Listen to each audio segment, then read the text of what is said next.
Welcome to NobelBiz webinars.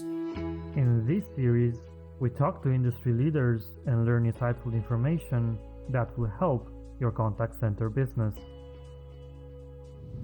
All right, everybody, thanks so much for joining to another NobelBiz webinar. Today's topic is actually a very interesting topic for us because for a lot of people that do credit card processing, it's like, yeah, it's normal, we do this. So today, as you can imagine, we're going to be talking about credit card processing, but in the contact center space. And so we brought two experts on. And some of the things we want to talk about today is really the importance of having a well-planned and executed credit card processing system in place.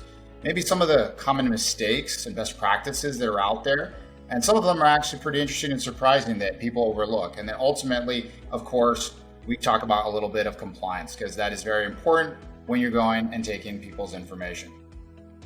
And we went from probably 95% phone to now about 45-50% phone, where the rest is spread out between social media, SMS, chat, and various other channels to connect with people through all the different options with social media. So I think that's one thing that has changed substantially is there's a lot of different ways to actually transact and communicate with the customer outside of just over the phone with voice.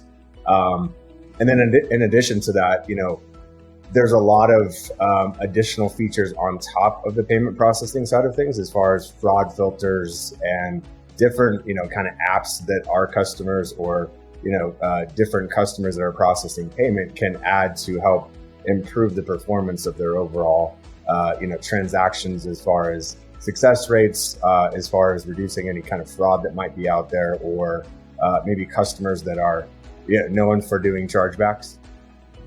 If it becomes really apparent that you guys might have made a mistake, or maybe you didn't, but the customer is requesting a return regardless, in many cases it makes sense in the long run to go ahead and issue that return just to prevent the chargeback from happening.